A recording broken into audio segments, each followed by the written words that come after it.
Hello friends, welcome to our YouTube channel Thai BL series love syndrome 3 के episode 1 के part 2 में आपका स्वागत है। इस पार्ट की स्टार्टिंग में इट को दिखा जाता है जो कि डे से कह रहा होता है कि तुम्हारी क्या समस्या है, मुझसे कहो, मैंने तुम्हारी मदद की उन रॉबर्ट्स को पकड़ने में, लेकिन फिर भी तुम मुझसे नाराज हो। यहाँ पे डे कहता है कि क्या खुद से उन लोगों से उलझने की वजह मुझे बताना बहुत ज्यादा मुश्किल था। तो यहाँ पे कहता है कि अगर मैं तुम्हें बता नहीं आता तो वो लोग वहाँ से भाग जाते और हम लोग ये सुनहरा मौका खो देते उनको पकड़ने का। तो यहाँ पे डे चिल्ला के कहता है, मैं जानता हूँ कि तुम उन लोगों को पकड़ना चाहते थे, लेकिन तुमने अपने बारे में नहीं सोचा। क्या होता अगर तुम्हारा प्लान फेल हो जाता तो? और क्या तुम्हें याद है जब तुम एक मोटरसाइकिल रेस में गए थे और तुम्हें एक नई मोटरसाइकिल खरीदने के लिए जुए के पैसों की जरूरत पड़ी थी? तो ये कहता है, तो तुम अभी उसके बारे में बात क्यों कर रहे हो? ये कहता है कि उस समय मैं तुमसे बहुत ज्यादा नाराज था। तुम्हें पता है तुम्हारी लाइफ मोटरसाइकिल और फालतू की स्टूपिड वाली बेट से कहीं ज्यादा वैल्यूबल है, और इस बार भी बिल्कुल सेम चीज तुमने किया। तुम्हें क्या लगता है कि तुम्हारी जिंदगी उन आईपैड और उन सामानों से ज्यादा सस्ती है? मैं तुम्हारे लिए वो सारी चीजें दोबारा खरीद सकता हूँ, लेकिन अगर एक बार तुम्हें कुछ हो गया तो मैं तुम्हें दोबारा नहीं पा सकता। देखिए, ये सारी बातें सुनकर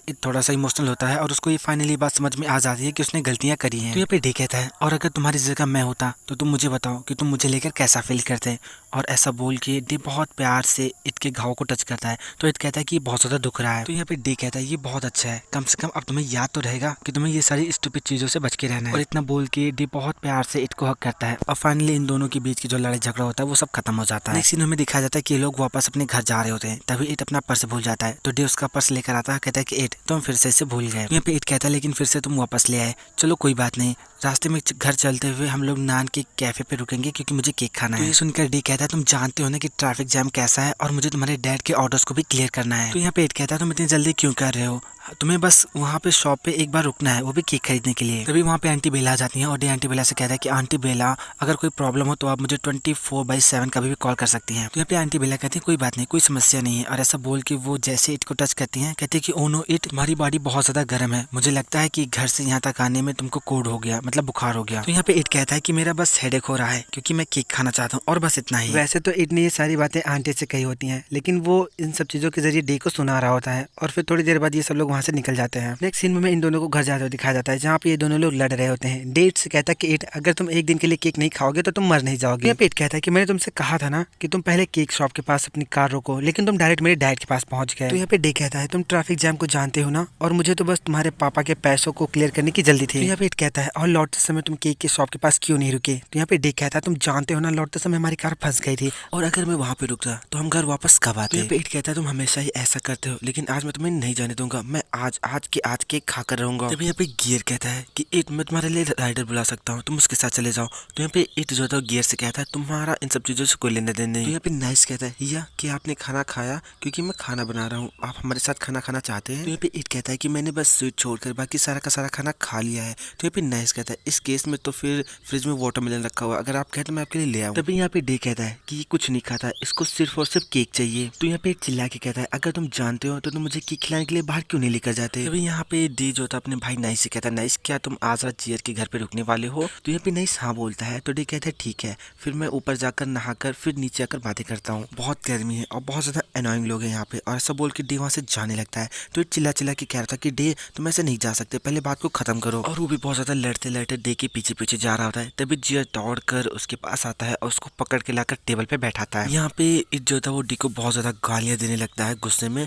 और फिर बहुत ज्यादा चिल्लाने की वजह से उसको बहुत ज्यादा खांसी आने लगती है। तभी यहाँ पे जीरेट से कहता है कि तुम डे को इतना ज्यादा चेस क्यों करते हो? तो यहाँ पे इट कहता है कि क्या तुम उसकी साइड हो? हाँ? तो यहाँ पे जियर जो है इट को इतना ज्यादा खांसते हुए देख के उससे कहता है, खांसो खांसो, तब तक खांसो जब तक तुम्हारे फेफड़े बाहर ना जाए। तभी नाइस एक गिलास पानी लेकर आता है इट के पास और कहता है कि पी डे जरूर चाहते होंगे कि वो पी इट के साथ जल्दी से जल्दी घर आकर टाइम स्पेंड करे, क्योंकि वो आपके लिए बहुत ज्यादा कंसर्न है, और नॉर्मली तो पी डे पी इट की दिल की हर एक बात को मानते हैं। यहाँ पे इट कहता है कि अभी नॉर्मल रहा ही नहीं, जब से वो काम में इतना ज्यादा डूबा रहने लग गया, मुझे नहीं पता कि वो इतना ज्यादा क्या भेजता रहता है, वो इतना ज्यादा बिजी हो गया कि मुझे बाहर केक खिलाने के लिए भी नहीं लेकर जाता। फिर जियर कहता है, इट तुम्हारा स्टोर बहुत ज्यादा महंगा है, तो तुम उसे गिराना क्यों चाहते हो, वो भी डी के साथ बाहर केक खाने के लिए जाने के लिए? क्या तुम पागल हो? जियर की ऐसी बातें सुनकर इट कहता है, जियर क्या तुम अभी भी मेरे दोस्त हो या नहीं हो? यहाँ पे जियर कहता है कि हाँ मैं तुम्हारा दोस्त हूँ, और कौन इस चीज को कुत्ता कहेगा, और तुम बहुत ज्यादा स्लेव बनने की कोशिश मत करो, नहीं तो एक दिन ऐसा आएगा जब वो तुम्हें छोड़ देगा। यहाँ पे इट कहता है कि ऐसा बिल्कुल भी मत बोलो, लोग हमेशा मुझसे ऐसा ही कहते रहते हैं, लेकिन वो कभी भी मुझे छोड़कर अकेला नहीं जाएगा। यहाँ पे जियर कहता है, और अगर वो तुम्हें छोड़कर भगवान के पास चला गया तो? तभी यहाँ पे नाइस उसको धीरे से पंच करता है। तो यहाँ पे जेड कहता है तुमने मुझे क्यों मारा। यहाँ पे नाइस कहता है कि तुमने मेरे भाई के लिए इतने बुरे बुरे शब्द क्यों कहे। तो यहाँ पे जेड कहता है ठीक है, इन सब चीजों को भूल जाओ, ऐसा कुछ भी नहीं होने वाला। यहाँ पे जेड कहता है ये तो अपशगुन हो गया। तो यहाँ पे इट कहता है कैसे अपशगुन, वो कभी भी मुझे छोड़कर नहीं जाएगा। यहाँ पे जेड कहता है हाउ डू यू, तुम्हें इस तरह का ओवर कॉन्फिडेंस कौन देता है। तभी यहाँ पे नाइस जेड को अपने साथ लेकर जाता है, कहता है कि चलो चलो चलकर खाना बनाओ, बहुत ज्यादा दूसरों को ब्लेम देने लगे हो। नेक्स्ट सीन में इन लोगों को बैठा हुआ दिखाया जाता है। तभी डे बात लेकर वापस आता है और इट से कहता है इट अब जाओ और जाकर तुम भी नहा लो। तभी यहाँ पे इट जो था वो जेड से कहता है जेड मैं घर के बाहर जितने भी पौधे उनको पानी देकर आता हूँ, तो मेरा इंतजार करो, मैं वापस आके बातें करूंगा। तभी यहाँ पे जेड कहता है इतनी रात को ऑटो प्लांटिंग। तो यहाँ पे जो डे होता है वो कहता है कि इट बस बहुत हो गया, मैं चाहता हूँ कि तुम मुझे प्रेरित करो तुम्हारे पीछे आने के लिए। तभी यहाँ पे जेड डी को रोकता है, कहता है कि अगर तुम उसके पीछे गए तो वो और भी ज्यादा बिगड़ जाएगा, जब वो तुम्हारे साथ होता है तो मुझसे भी ज्यादा बुरा होता है। तो यहाँ पे डी कहता है कि हाँ मैं जानता हूँ कि ये सब कुछ मेरी ही वजह से है। तो यहाँ पे जेड कहता है कि वो हमेशा तुम्हारा इंतजार करता है कि तुम उसके पास जाओ और उसको मनाओ, और अगर उसे कोई चीज नहीं मिलती तो वो उसके लिए रोता है। चलो आज मैं तुमसे पूछ ही लेता हूँ कि तुम उसके साथ कैसे रह रहे हो। तो यहाँ पे डी कहता है कि मैं उसकी इन सारी हरकतों से परेशान नहीं हूँ, बल्कि मैं तो खुद चाहता हूँ कि वो ऐसा करे। डी की ये बात सुनकर जेड बहुत ज्यादा शॉक होता है। तो डी उससे कहता है कि जरा इसके बारे में सोचो, एक स्पॉइल पर्सन एक स्पॉइलर के साथ है और जो उसके बिना नहीं रह सकता।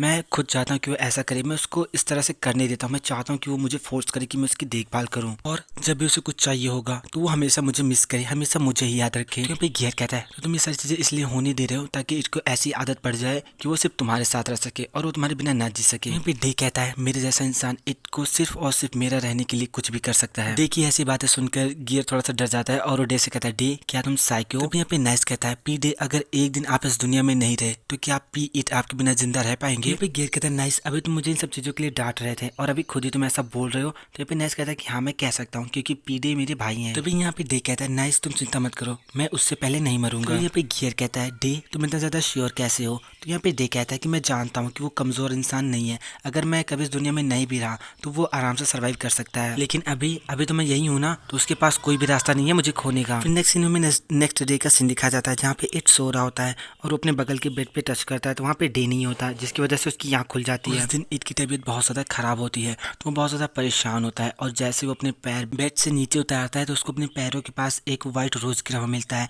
तो डे मतलब इट उस फूल को उठाता है, उठाकर फूलदान में रखता है, जिसकी वजह से उसके हाथों में कांटे चुभ जाते हैं। इट अपना फोन लेता है और उठकर डे को आवाज लगाते हुए पूरे घर में घूमने लगता है, लेकिन उसको कहीं पर भी डे नहीं मिलता। तभी वहाँ पे नाइस आता है और वो इट को बताता है कि डे कुछ काम से बाहर गया हुआ है और आज रात वो वहीं पे सोएंगे और मुझसे कहा है कि मैं आपका ख्याल रखूं। तभी यहाँ पे इट जो होता है वो नाइस से कहता है नाइस उस केक का क्या हुआ जो उसने मुझसे प्रॉमिस करा था। तभी यहाँ पे गियर कहता है कि तुम्हें जो कुछ भी चाहिए वो मैं तुम्हारे लिए ले आऊंगा, तुम केक खाओ और खा के इस बातों को भूल जाओ और दोबारा इन सब बातों पे बात मत करो। तो यहाँ पे इट कहता है क्या मैंने तुमसे पहले ये नहीं कहा था कि ये सब तुम्हारा काम नहीं है, तुम सब चीजों से दूर रहो, ये अवश्य डे को होना चाहिए, उसको मुझको बाहर लेके जाना चाहिए, मुझे केक खिलाकर लेकर वापस आना चाहिए। और इतना बोलकर इट बहुत ज्यादा खांसने लगता है और खांसते खांसते जाके सोफे पे बैठता है। सोफे पे बैठकर जैसे वो थोड़ा सा आराम करता है वो सोने लगता है। फिर हमें नाइस को दिखाया जाता है जो कि डी को कॉल कर पीट के बारे में बता रहा होता है, कहता है कि पीट अभी भी पहले के जैसे सो रहे हैं। और तभी यहाँ पे इट की आंख खुल जाती है और इट नाइस से पूछता है कि नाइस डे ने तुमसे क्या कहा। तो यहाँ पे नाइस कहता है कि पी डे आपकी तबीयत के बारे में पूछ रहे थे कि आप ठीक है या नहीं।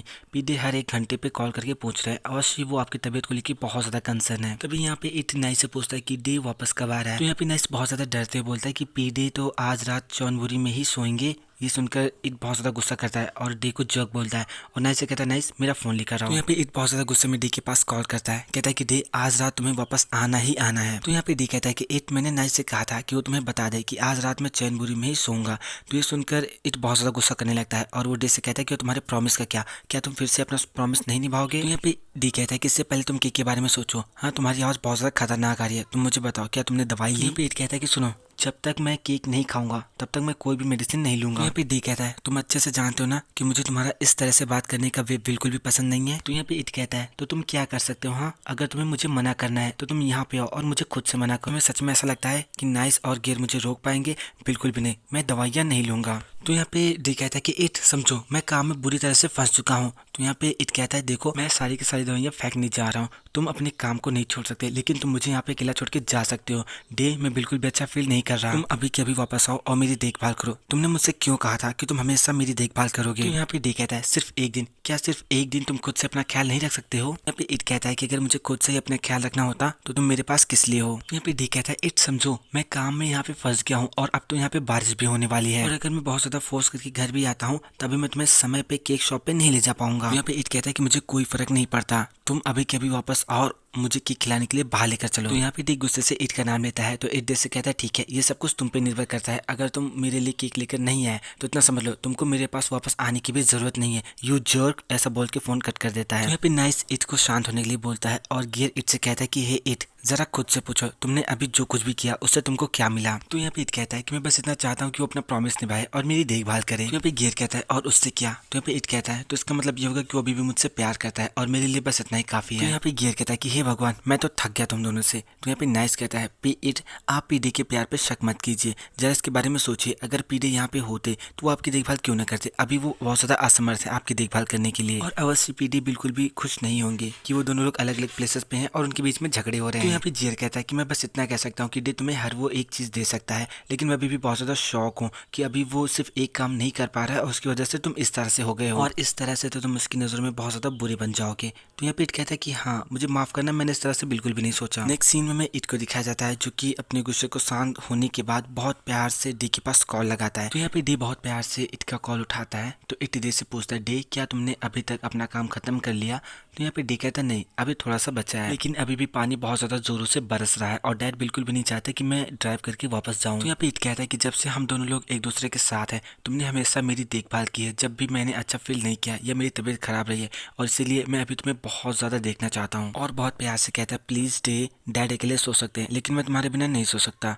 तो यहाँ पे डी कहता है तो क्या तुम चाहते हो कि मैं अभी वापस आऊँ। तो यहाँ पे इट पूछता है कि क्या ये पॉसिबल है। तो डी कहता है कि ठीक है, मैं अपना काम कंप्लीट करके बहुत जल्द वापस आऊंगा। तो ये सुनकर इट बहुत ज्यादा स्माइल करता है और कहता है कि क्या सच में तुम आ रहे हो। तो यहाँ पे डी कहता है कि हाँ मैं वापस आ रहा हूँ और लौटते समय तुम्हारे लिए पिन नाम के शॉप से केक भी लेकर आऊंगा। तो यहाँ पे इट बहुत ज्यादा हैप्पी होकर कहता है ठीक है जल्दी वापस आओ, मैं तुम्हारा इंतजार करूंगा और बहुत ज्यादा आराम से ड्राइव करना। यहाँ पे डी कहता है हाँ ठीक है, अब तुम जाओ और जाकर आराम कर लो, और ऐसा बोलकर फोन कट कर देता है। फिर नेक्स्ट सीन में डी को दिखाया जाता है जो कि अपनी कार लेकर ड्राइव करते हुए इट के पास आ रहा होता है। उसने इट के नाम का केक ले रखा होता है और तभी डी के मोबाइल पे इट का कॉल आता है और यहाँ पे डी ड्राइव करते हुए मोबाइल फोन को उठाकर उससे बातें करने लगता है। तभी सडनली डी की कार के सामने से एक ट्रक आने लगती है और उस ट्रक से डी की कार टकरा जाती है, जिसकी वजह से डी का एक्सीडेंट हो जाता है। उस समय डी की बात इट से हो रही होती है तो इट का फोन चल रहा होता है और हमें यहाँ पे डी को दिखाया जाता है जो कि बहुत ज्यादा बुरी तरीके से घायल होता है। सो फ्रेंड्स, अगर आपको वीडियो पसंद आए तो लाइक कीजिए, हमारे चैनल को सब्सक्राइब कीजिए, हमें कमेंट करके जरूर बताइए कि आपको वीडियो कैसा लगा।